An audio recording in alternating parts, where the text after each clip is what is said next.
Well, as we mentioned, U.S. National Security Advisor Jake Sullivan's in Israel. He's also going to be meeting Palestinian Authority President Mahmoud Abbas in the coming hours. We're going to bring in Marwan Bishara, Al Jazeera's senior political analyst. So, with regard to Sullivan in Israel, first of all, he made a phrase. I'm just looking at some of the statements that he came out with in a press conference. He said, we agree that the fight against Hamas will take months in phases. Now, I'm quite interested about the fact that he's put in that line, in phases. What's your assessment of that? Are we seeing some sort of agreement between Israel and the US that the nature of the conflict will change? Actually, we've been talking about that for 2 weeks here on this platform, more than 2 weeks, that in the end of the day, Israel cannot afford to continue full-fledged war with more than 300,000 reservists in full-fledged gear in Gaza indefinitely.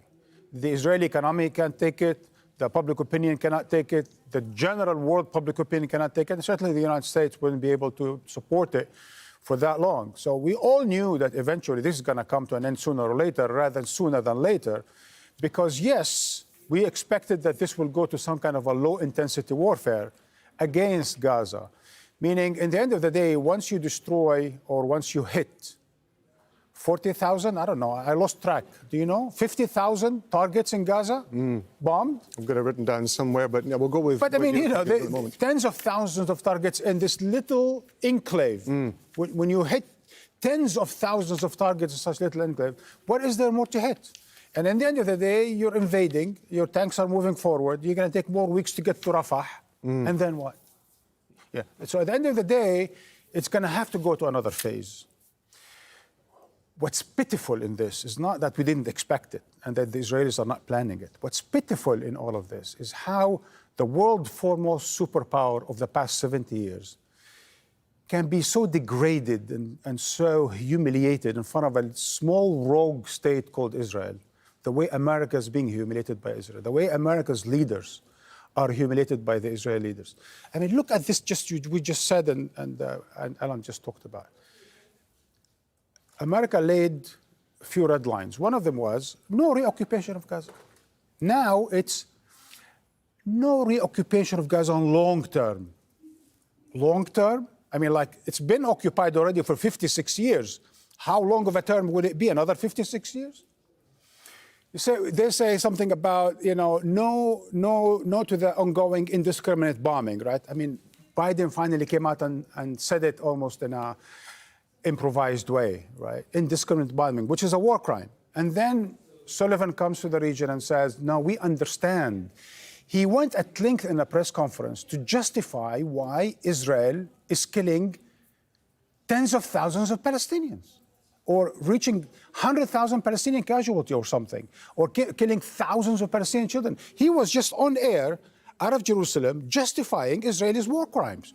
So how do you go from being quite, you know, angry at the fact that you, America, are boxed in behind these war crimes that are basically being fought with your arms? You're kind of upset about it in a way, right?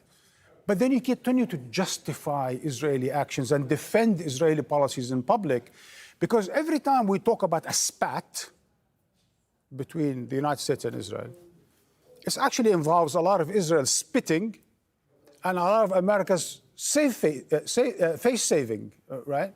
It is not exactly an equal relationship of some sort. The patron continues to follow the orders of the client. It's kind of a very strange relation in international relations. I was just looking, as you were talking there, I was just looking up some of the figures that we were talking about. The ones we have, and there are many, 253,000 housing units partially damaged by the ongoing bombing, more than 52,000 housing units completely demolished, 194 mosques partially damaged. The numbers are significant. 275 schools damaged there as well, destroyed, including 73 out of service. So the numbers are significant. In terms of the changing nature of any Israeli military operation from this moment on, to a degree, the level of damage in terms of the infrastructure has already been done, hasn't it? I mean, they've essentially flattened so much of Gaza that one could imagine, or would I be right in thinking that it is fair to assume that it is, as you say, in Israel's interest now to start changing the nature of the operation, simply because what they would say they have achieved so far has already been done. There's nothing left to fight over in that respect. So it's easier for them at this point to change the nature of it. It's interesting what you're saying, but I'm not going to put words in your mouth. I'm going to put words in my mouth by saying that, in fact, the objective of this war has been to destroy Gaza, not to destroy Hamas only. And this goes to, again, since we're talking about Sullivan. Sullivan spent a long time in that press conference explaining why Israel had the right to defend itself, which it doesn't because this is occupation. But anyway, and explaining the whole idea of human shield, right? That Hamas hides behind human shield. So can we now, just once and for all, resolve this issue of the human shield? Because everyone keeps talking about it, right? So from day one, from October 8, right? October 7, actually, into October 8, October 9, the three leading men in Israel, the president, the prime minister, and the defense minister, said the following. The president said there are no innocent people in Gaza. All of them are targets. Two, the prime minister said we are going to fight them like we fought them in biblical times, the Amalek, and that we're not going to spare a man, a woman, child, or their animals. And then the defense minister said, these are human animals. They're going to get no food, no fuel, no electricity. Collective punishment. So we've heard the three leading men in Israel saying that the population of Gaza are the target, not just Hamas. So the idea that we are killing, meaning Israel is killing civilians because Hamas is using them for human shield, is a totally discredited humbug. Because the Israelis have on the record the declared intention to punish the people of Gaza. So they are not human shield, they are the human target of the Israeli occupation. And that's why when we talk about 50,000 or 40,000 or 60,000 targets bombed, meaning more bombing of Gaza than we've seen the bombing of British cities by the Germans in World War II, or more bombing of the German cities by the Allied forces in World War II, only in the span of 2 months, not 2 years, 2 months, right? That was not against Hamas.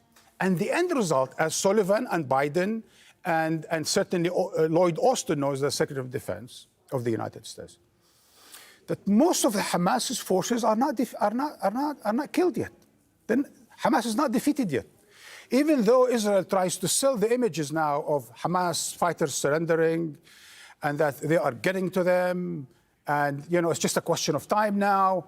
What we know is, despite the tens of thousands of casualties, a fraction, I don't know, 20%, I'm not sure exactly, 25% of Hamas fighters have been killed or whatever. So in fact, this goes to not just to the indiscriminate nature of this war, according to Biden, but to the disproportionate nature of the use of power, meaning you're trying to get Hamas, presumably, but you're actually killing so much civilians. But then once again, regardless of everything Sullivan is saying, right, at the end of the day, there's a declared intention, which makes it genocide, which makes this war crime genocide, by the three leading men in Israel, that we are going after the population, not just after Hamas. We're going after the social environment of this movement, not just of the movement itself. Marwan, thank you very much indeed. I know we're going to be talking to you when Jake Sullivan goes to see Palestinian president, but for now, thank you very much indeed.